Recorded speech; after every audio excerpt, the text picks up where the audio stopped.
Welcome, everybody. Welcome, everybody, to this today's episode, and we're excited about what we're going to be sharing today. You are in the lion's den, and you're going to be experiencing a conversation with some great men who have wonderful wisdom to share. I want to ask you to reach out to your friends, your families, those you know who might benefit from this conversation, and invite them to plug in and be a part of what's happening. You can share this to your social media pages and certainly advise others that the replay will be available to them. So, without further ado, we're going to prepare to enter the lion's den.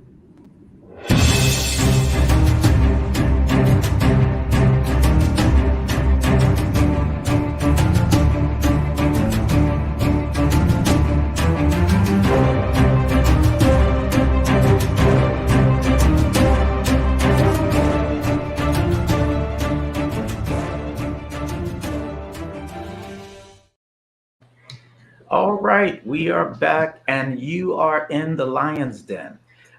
First of all, I'd like to express my appreciation to the producers of the Lion's Den for allowing us to host this conversation. Today, we will be talking about winning with a losing hand. This is a conversation for men, but others will benefit as well. So, for the men you care about and love, we ask that you would invite them to this conversation. You can tag them in with this post so that they can join us, or tell them about it so that they can check out the replay. As I said earlier, we have some wonderful men in this lion's den who will share great wisdom with us over 5 segments. And I don't want to belong or belabor this time, but we certainly want to kind of hop into our conversation. Let me say this out the gate so that you are prepared. Winning with a losing hand really speaks to how men can overcome rough starts and setbacks and generational curses to experience the victory that God wants them to have in life. Yes, we were designed to be conquerors and victors, and we weren't designed to be victims or defeated. And so, if you have what we may term as a losing hand, you need to know that you can win with that losing hand also. I learned this when someone taught me how to play spades. And I thought that because of the power cards I had in my hand, it meant that I was guaranteed to win that particular match. It turns out that the person with the losing hand knew how to use their hand, their losing hand, better than I knew how to use my winning hand. And I'm simply saying to you that if you have a losing hand, you don't need to be discouraged. You just need to understand what it takes to turn that losing hand into a winning opportunity. So, with that said, we are going to go into our conversation, our first segment, and we want to introduce to you some wonderful individuals for this segment that we're entitling "Rough Starts and Setbacks." So this is rough starts and setbacks, and today we have with us Devin Walker, who is an author and a multimedia producer. We also have Arthur Jenkins, who's an educator with the DC Public Schools. And we have Pastor Daryl Elliott, who is a pastor and a business executive and the president of Diadem Technologies. So, all of these have some wonderful things to share. I just want to pause and allow them to greet you before we get into the conversation. I'll start with you, Devin, and then Arthur, and then Daryl for you to greet our audience today. Good evening, everyone. Good morning, everyone. Thank you for joining us. I am grateful for the opportunity to speak to you today. Great. Arthur? Yes, good morning, everybody. I'm Arthur Jenkins, and I'm grateful to be here. Looking forward to sharing, some stories and also hearing some stories that can be very beneficial to all of us. All right, and my brother. Good afternoon, everyone. I'm Daryl Elliott and a brother of Bishop Scofield, and I'm just glad to be with you today. Yes. So just to let you know, each of these individuals are powerful gentlemen. If you have been following our promos leading up to this, we had included brief bios for them all on our page. And so I want you to know that we have quality individuals who are going to be sharing with us on today. And we're going to go ahead and get started in our conversation for this first segment. And what we're trying to discuss today is about rough starts and setbacks that you may have suffered and what you did to prevail. But before we have you speak to that, I'm going to play a clip from another participant who wasn't able to join us in person, but did meet with me during the week so that we could have his information set up. So I want you to hear this. This is Minister Dante Goodwin. He has a wonderful story to share. So I want you to kind of pay attention to this brief clip. I had a lot of losing hands. I'm 40 now, so I had a lot of losing hands in my life.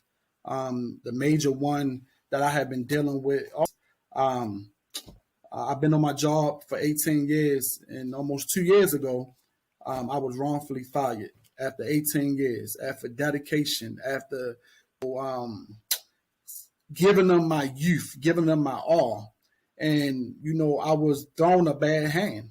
And at that moment, when everything was happening, we all asked the question, why me, Lord?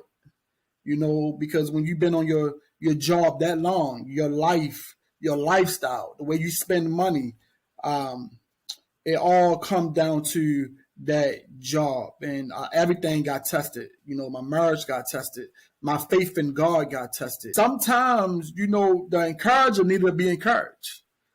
Sometimes you might be a minister, you might preach, but sometimes you need to be encouraged.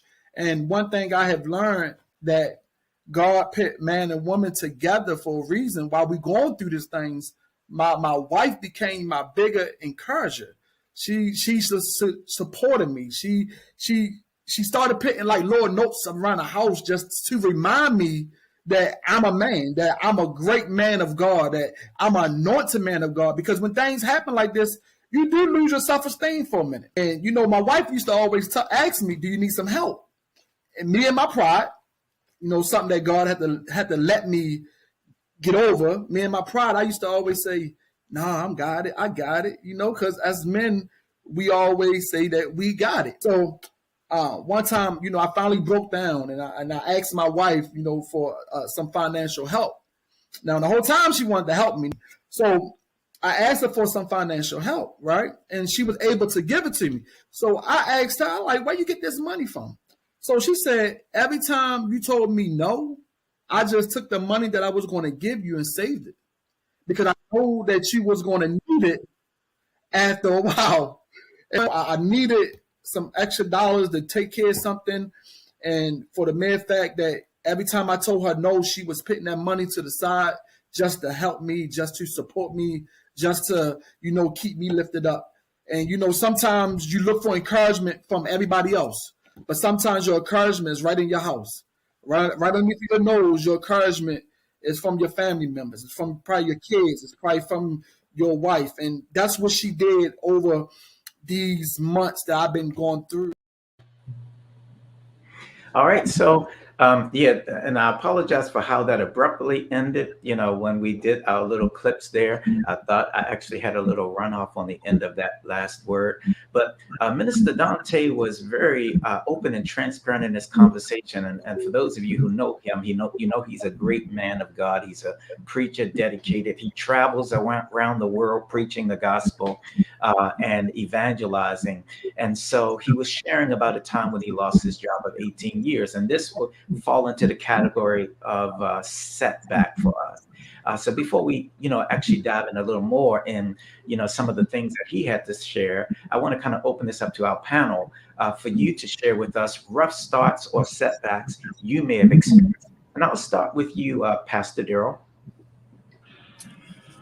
Sure. Actually, I was trained to be able to overcome setbacks, and I'm saying that because when I started at a young age, I was my first career was in the world of music. I was a concert pianist, and I was in the top percentile of concert pianists in the world. But the problem was I was a black concert pianist, and what I learned through that process is that there were a lot of things stacked against me. So I would play, I would go to auditions, I would be in competitions. I was good enough by skill, but I was not good enough socially. So actually, I was told by my mom. My mom was the most instrumental person in teaching me how to come in and be an undeniable talent, an undeniable skill. So every time I would lose or not place properly in a competition, she would remind me that I'm not light enough. And that's a harsh term to tell a child for some people, but that was the perfect remedy for me. Then I understood that I had to put bigger jets on my plane. It got to a point that I started to have a determination, a stick to itiveness, and of course, my faith in God. The Lord really comforted me when things did not go the way they needed to go. Eventually, it got to a point that my talent was undeniable, my skill was undeniable, and it trained me for every other step that I walked through. It carried over into when I got my degree. It carried over into when I went into business.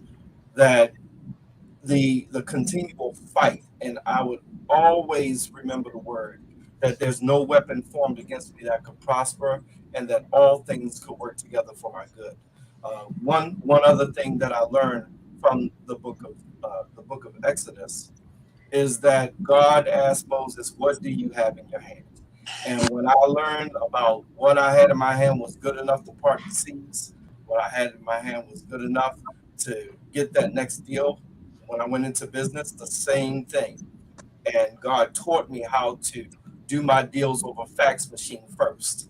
And then when it was time to close the deal, I would fly out and go into the boardrooms. I'm a 25-year-old black man, a partner of a financial firm. They were stunned, but it was too late. We already got the letters of commitment, the MOUs, and it was just time to come and sign the deal. And that's how I found success in business. And it just continually goes on and on. So every setback always motivated me. It sparked creativity, and it helped me to find another way. Yeah. Awesome, sir. We thank you for that. That's great, man. And I know some of your stories, so I know it's even more, in depth than that. Yeah. But yeah, we're going to have you back to talk about that in more detail. So thank you for that. Devin Walker. Devin Walker is an awesome young man who is doing great things. He's filming documentaries. He has his own podcast. He's the author of a book, and he has. I'm going to give him some opportunity to share what he might consider either a rough start or a setback. Um, so I think for me, my knowing where to get information and knowing how to get information has been a great challenge for me throughout my life. I remember I graduated high school in 2000. I was 18 years old, and on that day, I remember crying and being depressed because I didn't have any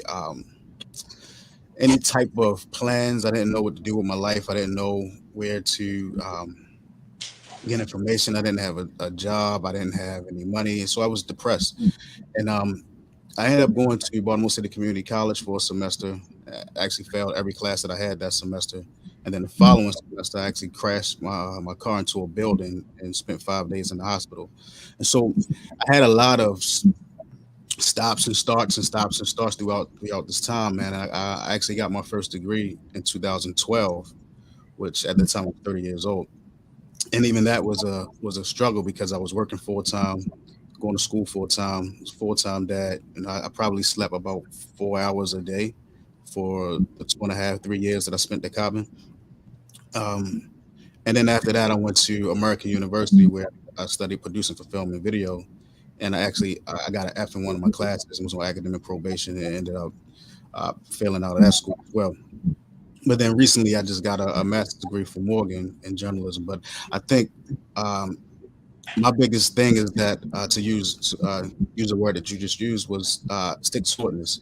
I think I'm for some reason I developed this stubbornness that doesn't allow me to quit. even when I want to, even when I feel like things aren't going my way. Something in me just keeps me going and keeps me, well, I'm gonna try this one more time. Well, I'm gonna try this one more time. And I mean, it's been working out. It's been a slow process, but it's been a process nonetheless that I'm proud of. And so yeah, just knowing when to get information, knowing how to get information, where that's been a constant struggle, but it's rewarding at the end of the day. Thank you so much, sir, for that. And in addition, Devin is releasing, or he's having a screening for his documentary. Can you tell us the name of that documentary that's going to be screened soon? Oh yeah, that documentary is called "Fight the Stigma," and it's actually about shedding light and bringing resources to substance abuse. So I was actually wrapping up another project when I was having a conversation with Councilman Zeke Cohen, and we were talking about trauma and we were talking about violence, and he was saying that more people die from drug addiction than gun violence, probably twice as many people, and that was something that I wasn't aware of, and I understand that it's probably not reported as much because substance abuse kind of sounds like a self-inflicted thing, like nobody told you to do this, and you do the outcome or what the potential outcome could be, and so because of that, it's not really reported as well. And so I wanted to change that. I wanted to fight that stigma. I wanted to show the um, substance abuse as a disease, and I wanted to bring as many resources to it as I possibly can and try to save lives. Thank you, sir. I appreciate that. And I encourage everybody to follow Devin to keep up with what he's doing with his documentary, as well as the other projects that he's working on. So, finally, before we switch to the next session, I have Arthur Jenkins, and I know we are really running up against our time on this segment. But very quickly, sir, if you could share with us, a quick example of a rough start or a setback for you.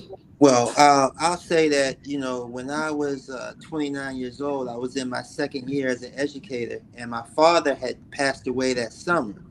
And he passed away all of a sudden, and it was very devastating for me. And then I had to go in as a second year educator and deal with all the things that teachers had to deal with. And I was having problems. I was having all type of setbacks, all type of issues with classroom management, and just no one in the building knew what was going on because I had such a good first year, and I didn't tell anybody that I just lost my father just before the school year had started. And so it got to a point where they were trying to get rid of me. The administration, they threatened to fire me, and they put me on a performance improvement plan. And so finally, like in December of that year, my principal came to me and he asked me what was going on.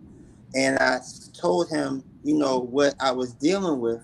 And I just had a hard time dealing with the loss of my dad. And he told me, take some time. It was a winter break we had. When we come back, he said, start new. And that's what I did. And so from January to June, I was able to rebound. And by the end of the year, I was performing like I was my first year, which was, at a good level that they wanted to bring me back for That's the next awesome. school year. And I was able to get off the performance improvement plan. So what I learned from that is that, when you're going through something, it's not good to keep it in.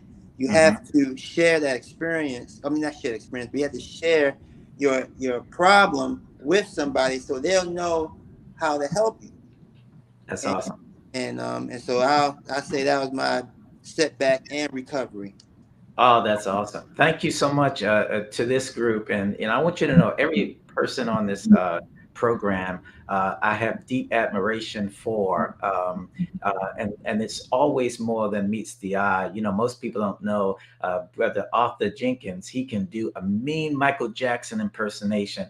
And I only know that because I officiated his marriage to his wonderful wife.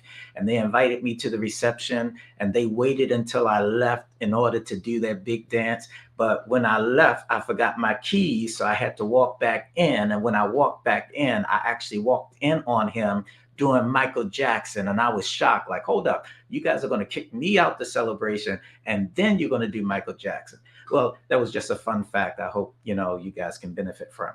Well, we are going to shift now to bring on some individuals who are going to add some wisdom tidbits for what we just heard. And so for this group that's going to be talking about these are wisdom moments, I have Pastor Tyron Gaskins and Bishop Derek McLean and Deacon Eddie McCrae. They're joining us now on this particular segment, and this is for our wisdom moments. Now, each of these individuals are powerful in their own right. Pastor Gaskins, he actually has a more significant title than that. He just goes by Pastor Gaskins up in Connecticut.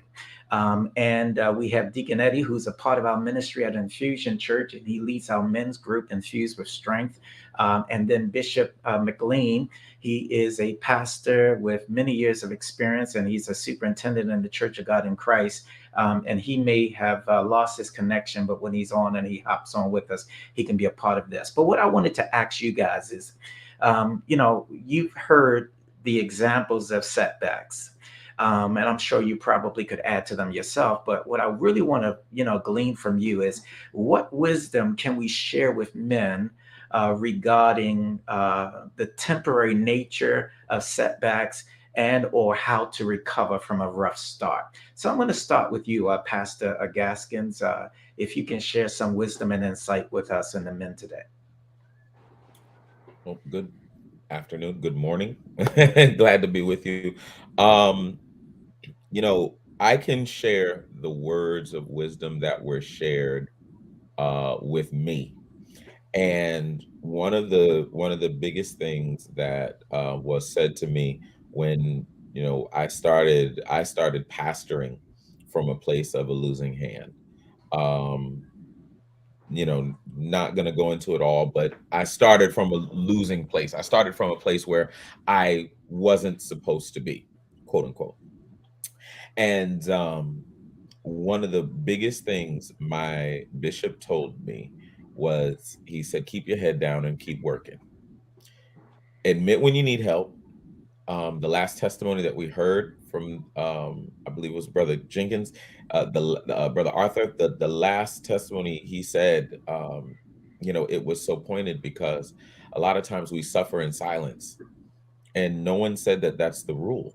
We take it upon ourselves, especially as men, we take it upon ourselves to keep going and to keep working and to push through it and all of that. There comes a certain time when you got to keep moving, but you have to express to somebody what you're feeling and what you're dealing with, because a lot of times, even if they don't have the answer, they will understand your movements if they understand where you're moving from. So, be open and be honest. I'm not saying to put your business out there in the street, but definitely when you have people that are close around you, people that you trust, people that you can really find favor in and find safety. That's the word I'm looking for. Find safety in. Those are the people that you share with, and you let them know this is what's going on. And I'm gonna keep moving. I'm gonna keep working. But if I falter and if I mess up and if I stumble and if I'm making a mistake, you know, be there to give me that advice and be there to kind of put me back on the road when I seem to be going off. That can be hard. It can be hard because it makes us acknowledge and admit what it is we can't do or where it is we're falling short. But it's important because it's an important element of growth and development. Is definitely something that I have had to learn. Especially like me, my background, my fault would definitely have to, my number one fault would have to definitely be my temper. Before the Lord really started working on me with it, it was not pretty. Um, but I had to learn to reinvest that energy in another way. And when I learned to reinvest that energy in another way, I learned that, there are some good things that come from sharing when you have issues, sharing when you have faults, sharing when you have failures. And then it allows you to kind of clear your mind a little bit so that you can continue and build better and build and go forward. Awesome, sir. We certainly appreciate that. And Deacon Eddie, before I get your wisdom, I had the privilege of talking with your son, man, and he's amazing too. He's one of the guests on this program who we gathered during the week to record his interview. And so, before I have you to speak on this, Deacon Eddie, I'm just going to play the clip from your son, and then we'll just have you piggyback on that. So, Dr. Rashard McCarthy is certainly a wonderful person to talk with if you haven't had that opportunity. But he's sharing some information about overcoming, and I want you to hear that with us now. So even when we're talking about specifically black men and black men in America, the world tells us that we are the scum. The world tells us that we aren't good enough. We see it in entertainment. We hear it in music. And even sometimes we're brought up in that trauma. And not everyone is born into poverty or into a traumatic environment. But if we're going to just generalize, again, the quote unquote black experience, it comes with deficits and deficiencies. I think that internal work has to come from, again, some self reflection, some of that self hope, self faith. Whether you are spiritual or have a faith or believe in God or any other higher power, I think that the self work has to start with self, but you also have to have that support system around you. When it comes to feeling insufficient or with failure, many of us, even when we start to, climb that corporate ladder or start climbing that ladder of success, start to have that imposter syndrome. Well, that I shouldn't be here or I'm not good enough to be here, but you are. So a lot of that internal or intrinsic value that we talk about comes from self-worth, and that self-worth happens, with self-work. I think that, when it comes to being confident, there is a difference between confidence and arrogance, right?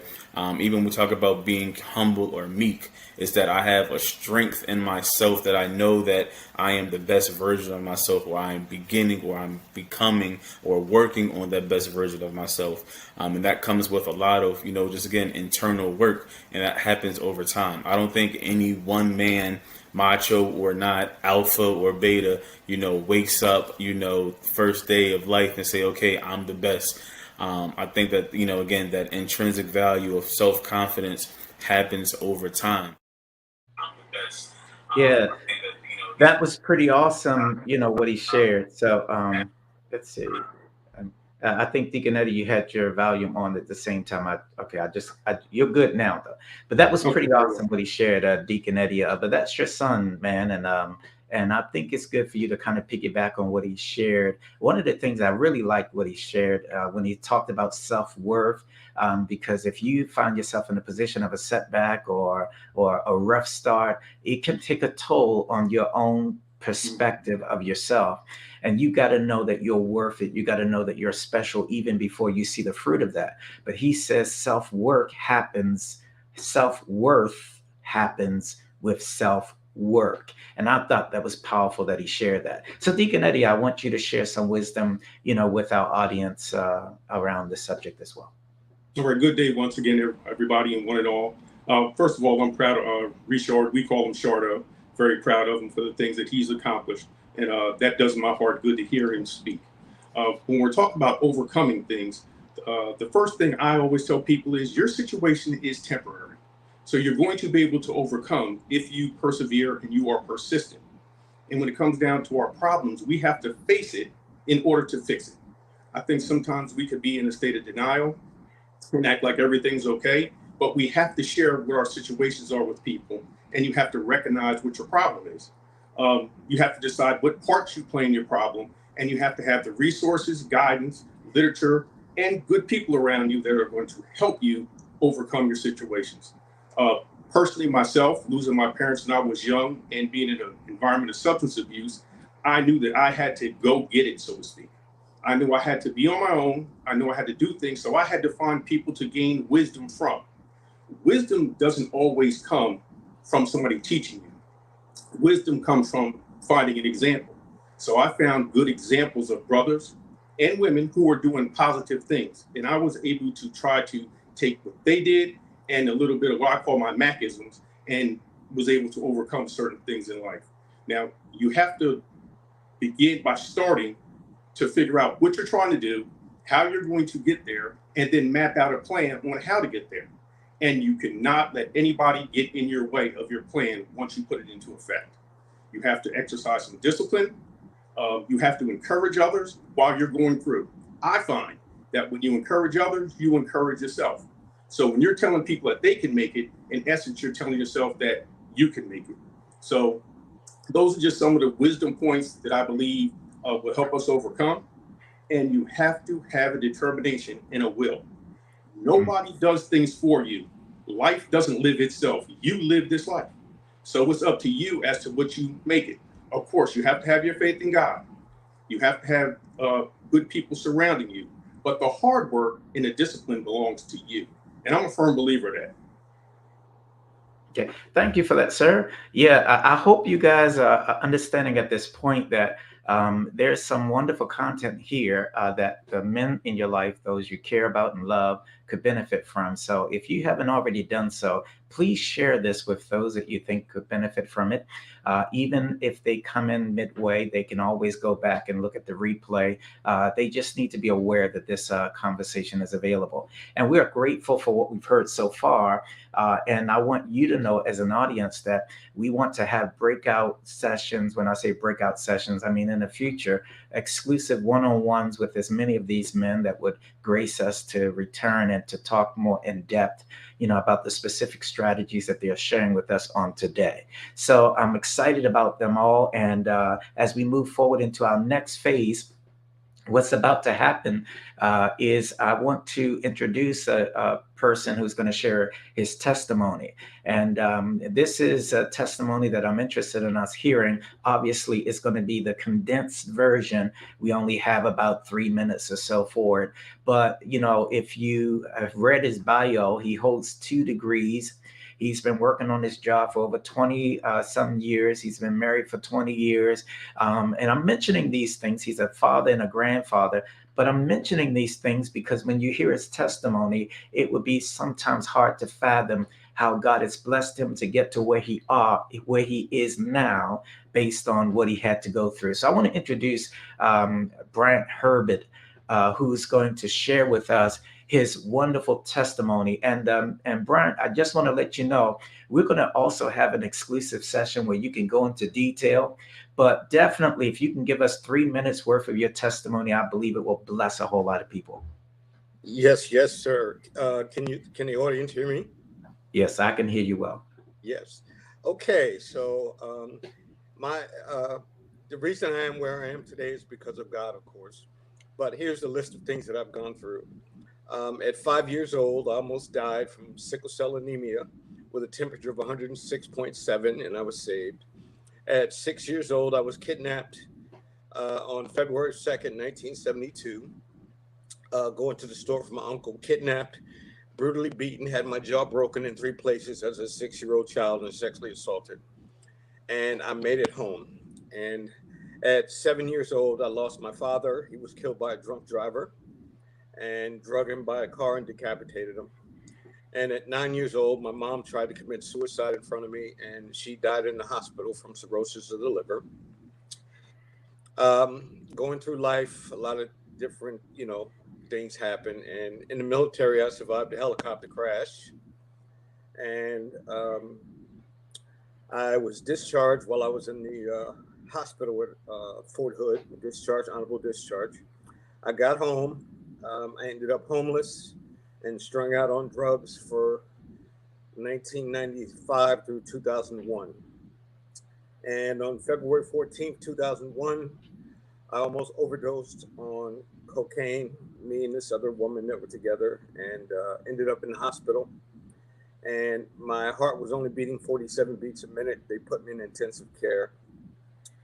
And none of the family would come up and see me because I had no more money. Oh, and I skipped one. On my 18th birthday, my father had left me a savings bond, and I gave away over $20,000 to my family, thinking they were going to give it back to me, and they never did. And when the money was gone, so was the relationships. But nevertheless, back to the story. In February 14th, 2001, I was in the hospital and nobody would come up.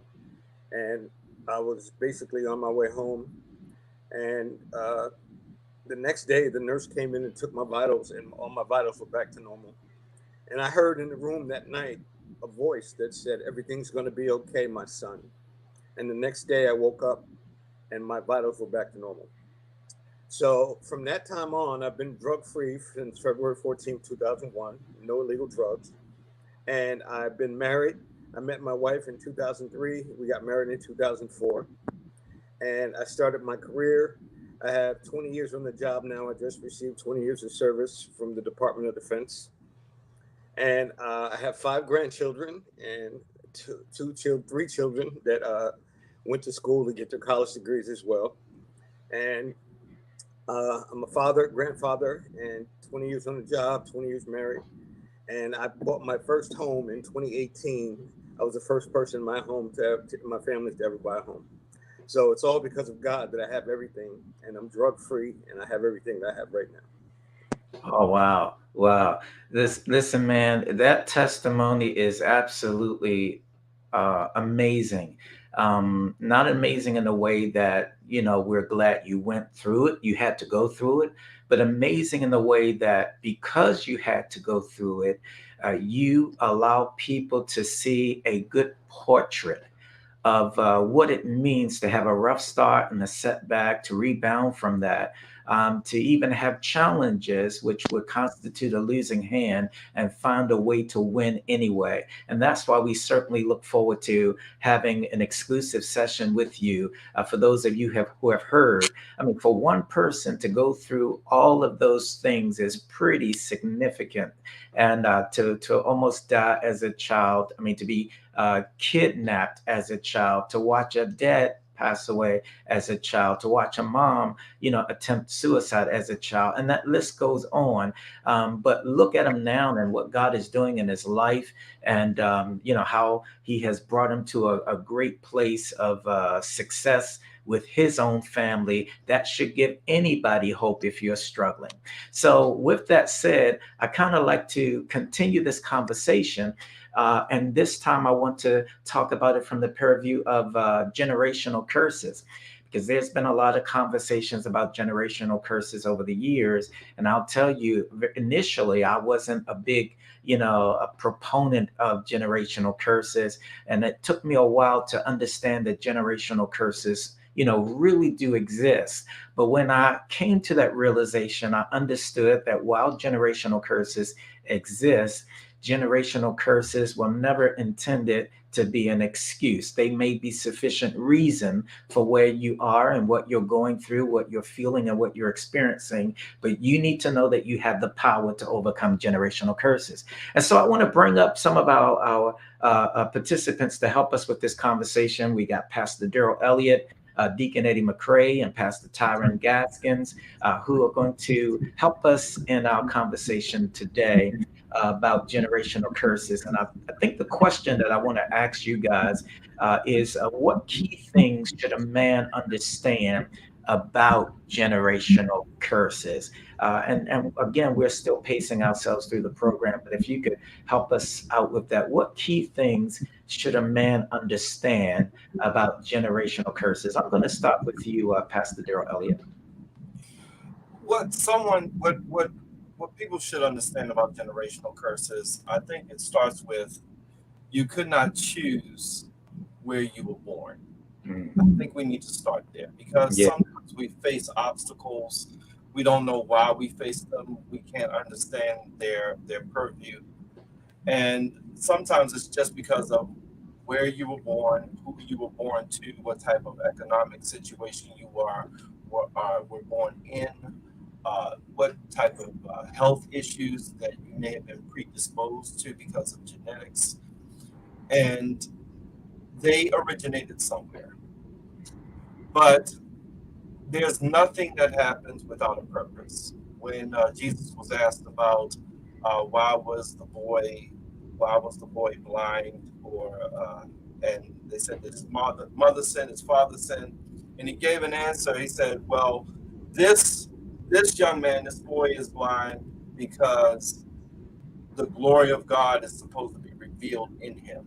So regardless of where we are born, there's a purpose that can be birthed out of your circumstance and situation. It is not a reason for us to feel sorry for ourselves. It's not a reason for us to feel like that we can't overcome. But we learn that God gives us the tools. He gives us the ability. He gives us the power to obtain wealth. He gives us all these precious promises that enable us to be able to show a testimony as it relates to his power. The obstacles are real, the problems are real, but the power is more real. And that's what I've learned and what I would like to relate in the beginning phase of talking about That's generational awesome, sir. curses. Awesome. All right, and if we can, hop on over to Deacon Eddie McCrae, to kind of add to what Pastor Elliott shared with us. What you say is a key thing that men should understand about generational curses. Well, Bishop, originally, like you, I wasn't big on generational curses. And to be honest with you, I don't like the word curse because it makes it seem like it's permanent. So the first thing I would like to tell people is that you can definitely overcome it. And also, we aren't our trauma. Sometimes people lay and wallow in what they've been dealt. You don't have to stay right where you were. Some of us were dealt a bad hand initially, but in moving forward, you have to know that you can overcome it. And you can overcome it in a bunch of ways, and we've discussed that. But one of the main things is recognizing what your situation is. And then again, trying to get help through your situation. But these curses sometimes just boil down to bad generational behavior. Sometimes I don't even want to say it's a curse. It's just that we just been passed on bad behavior, bad behavior, bad behavior. Somewhere along the line, somebody has to break that cycle of bad behavior. And that can be done by recognizing first that there is bad behavior and then not be in denial about your situation, your kid's situation, your family situation, and even your situation. We can't be in denial about it. We have to realize that it is fixable, and it's fixable through change, transformation, but we have to get out of the denial stage. And that's what I see a lot with what we would call family curses, generational curses. That boy's just like his father. She's just like her mother.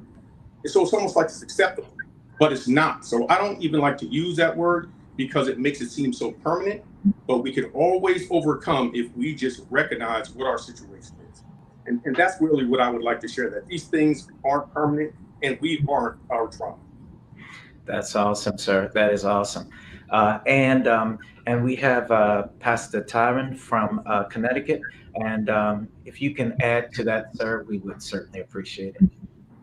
Yeah, I think the key thing to understand about generational curses, what I would bring out to say that the key thing would be, as it was already pre-stated. Number one, you can't control them, and as far as where they originate. However, you can choose to accept the effects that they bring on your life, and you can choose to not accept the effects that they bring on their life. One of the me as a young person, not a lot of people know this. Well, I'm open about it, but a lot of people don't know it just by looking at me. I was adopted when I was 6 months old, so I don't know my biological family. I don't know a lot of them. One of the things that my mother taught me from the time I was a child was she taught me the scripture in Proverbs that says, "As the bird by wandering, as the sparrow by flying, so the curse costless shall not come." And she literally indoctrinated me from the time I was a child, where she said, you know, there are certain things that may come up. There are things that, because my mother, was big in those days. She was even bigger on generational curses. She had done a lot of studying on them, a lot of research on them, and so she was preparing me and my siblings. All of us were adopted. She was preparing us even then, saying, these things don't have to come. They will come, but you don't have to give them the authority that they feel like they have, because just like generational curses are a thing, generational blessings are also a thing. And you can deny that curse its access, and you can give access to those blessings. And so as I got older, certain things came on me, and I would look and I'd be like, that's not something that the rest of my family has. So it must be something that's coming from this line. And I don't know that line. So I don't accept that line. I don't accept the curses that come with that. And then with my children, I have, turned that thing around and instituted generational blessings. Whereas, great grandma may have done whatever, it's going to know this blessing starts from me, from my oldest child, all the way down to their generation. So yeah, they're real and they are something to contend with, but you don't have to allow them to have that effect on your life. You can actually turn that thing around, cancel its contract, so to speak. Can't cancel the contract that curse thinks it has on your life, and walk on. Wow.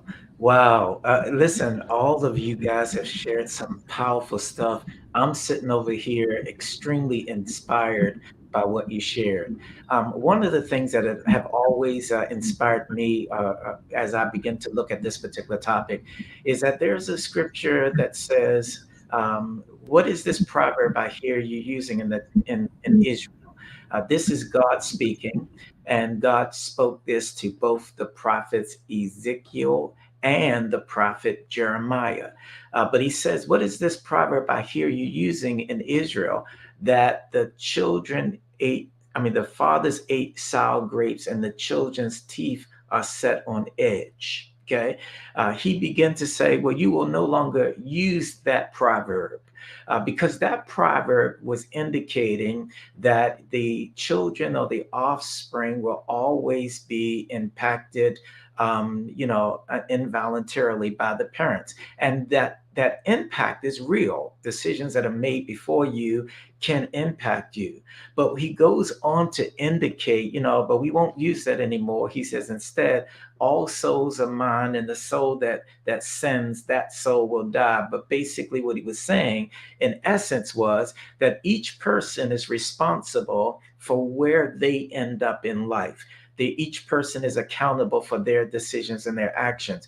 That does not mean that you haven't been impacted by anybody in your past. But what it does mean is that God has intrinsically put enough in you to overcome it. And I like how Pastor Tyron puts it. He says, where you can cancel that generational curse or deny it access and choose to go another route. The others have chimed in to say the very same thing. You can't control where you start, but you can certainly control who you end up being. And I think that was absolutely awesome. So I want to thank the men for doing that. And as I transition into this last segment where we will be actually talking some wisdom around this particular topic or these particular topics, I do want to, pipe back in my brother Dante, and then of course after we hear from two of our guests here, I'm going to conclude with another clip from Dr. McCarthy. I want to plug at this point by letting you know that Minister Dante Goodwin has authored a book entitled Confessions of a Prodigal Son. And you are more than welcome to find that on Amazon and support that. It's a very good story. It's his story, in fact, about how he overcome, from a child and even walking away from God at some point and then finding his way back to God. It might bless you as it has blessed other people. But I say that because I'm about to play his final clip for this particular segment. And I want you to know that the recordings that I've done during the week, I have the whole interview that will be available and we will post them. But for his time with us, I just wanted to share. This walk with God is not a Sunday every day, but with encouragement, with the word and with the spirit, we can get through, and people can understand that we're going to make mistakes, we're going to fall. But as the Bible says, shall we continue in sin where grace may abound? And God have given us grace. So that means that we can overcome anything that we go through. Prayer is a must in everything that we do. But sometimes God don't change the situation. He changed us. He changed our perspective. He changed our heart. He changed how we look at things. And one thing I knew is that sometimes you don't know how real God is until you go through something. See, when life is good as a man, and you know everything is going good, you got a little bit of money in the bank, you got your cars, you got your house. But when God do you like He did Job, are you still going to trust Him? Are you still going to serve Him? Are you still going to give Him your all? Is I'm out the fire? No, but I'm rejoicing as I go through, because the only way is through. So I'm learning to rejoice in my trials. I'm learning to rejoice when I have less. I'm not, God let me know that I'm the source.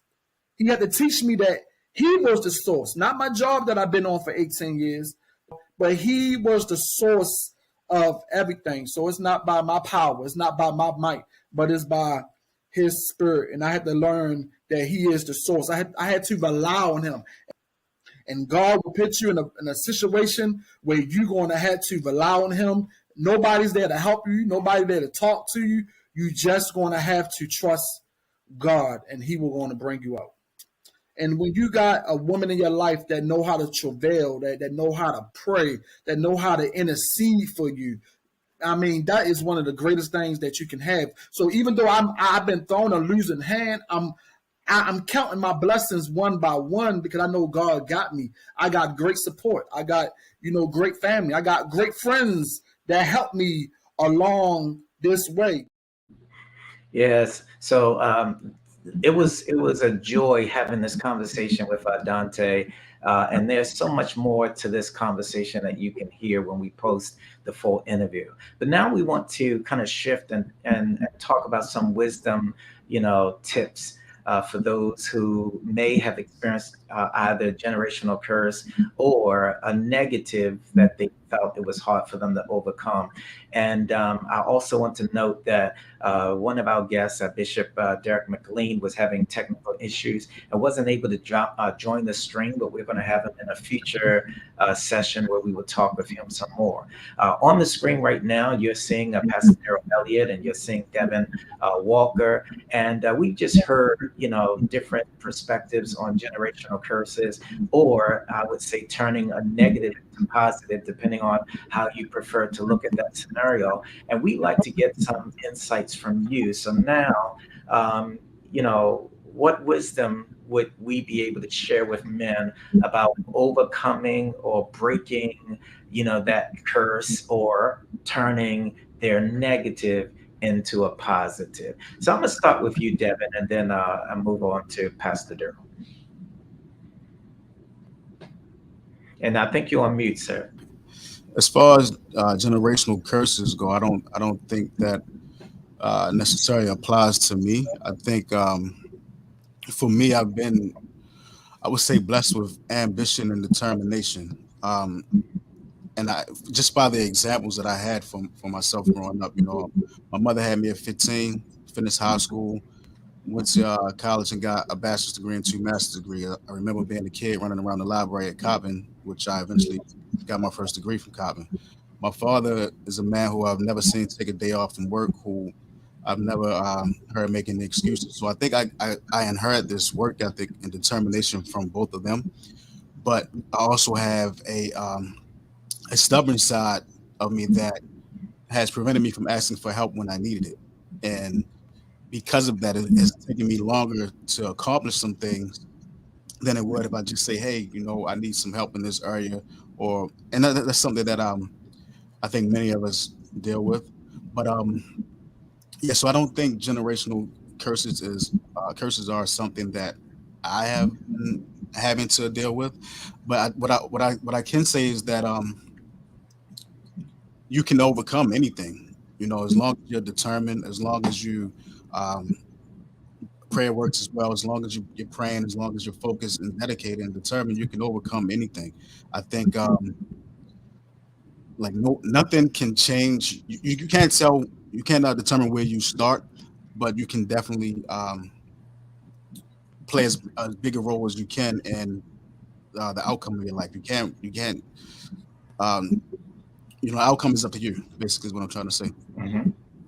That's awesome, sir. That is absolutely awesome. And let's see, we want to get back to the group now, because we want to also hear from Pastor Daryl Elliott. Let me see. Let's see if I can. There we go. All right. So thank you, Devin, for sharing that with us. And Pastor Daryl Elliott, can you share some wisdom with us?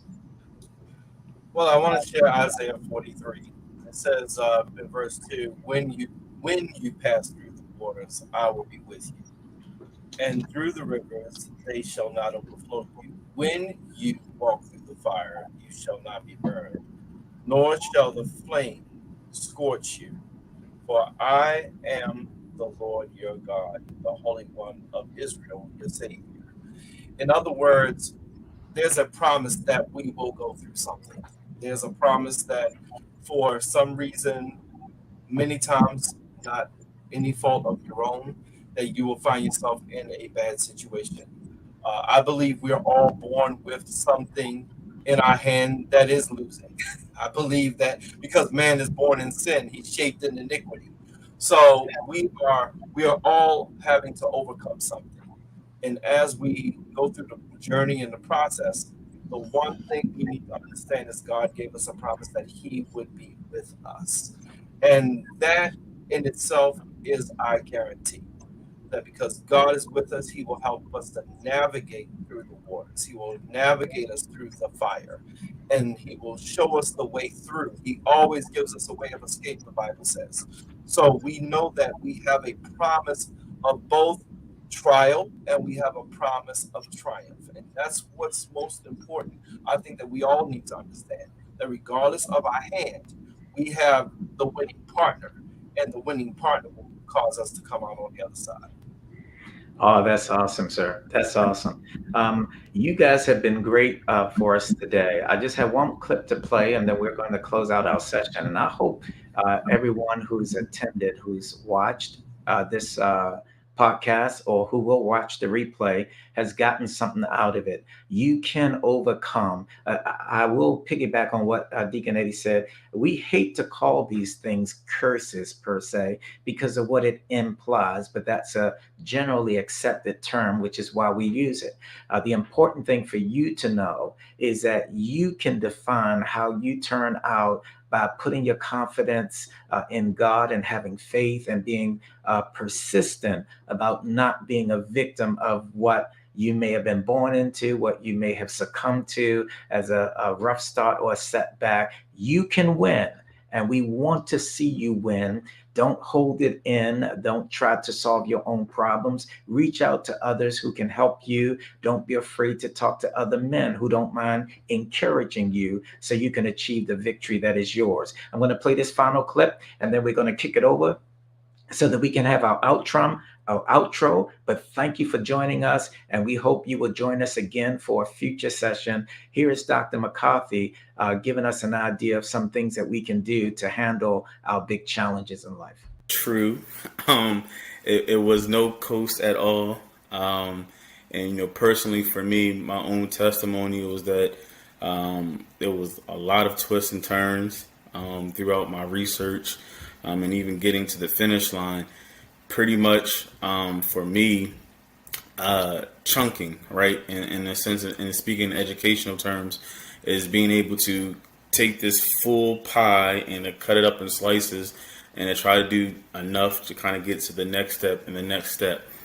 So I was told, back in the day while I was working part-time as a cook at Golden Corral, the 5 P's to success: proper preparation prevents poor performance, right? And with such a large goal and such a large task, one could be overwhelmed. One could also be just confused and burdened with just having to have such a large weight.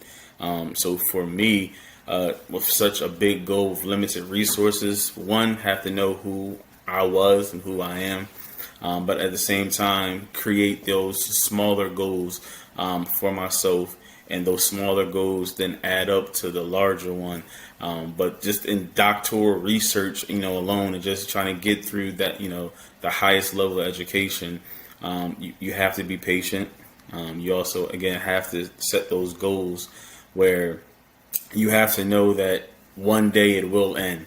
And I think that's that perseverance or long suffering, as we would say. You just have to know, grind out. But again, when you talk about those limited resources, that's when, faith in yourself and understanding that I got here for a reason. I didn't get here by happenstance or just, by luck.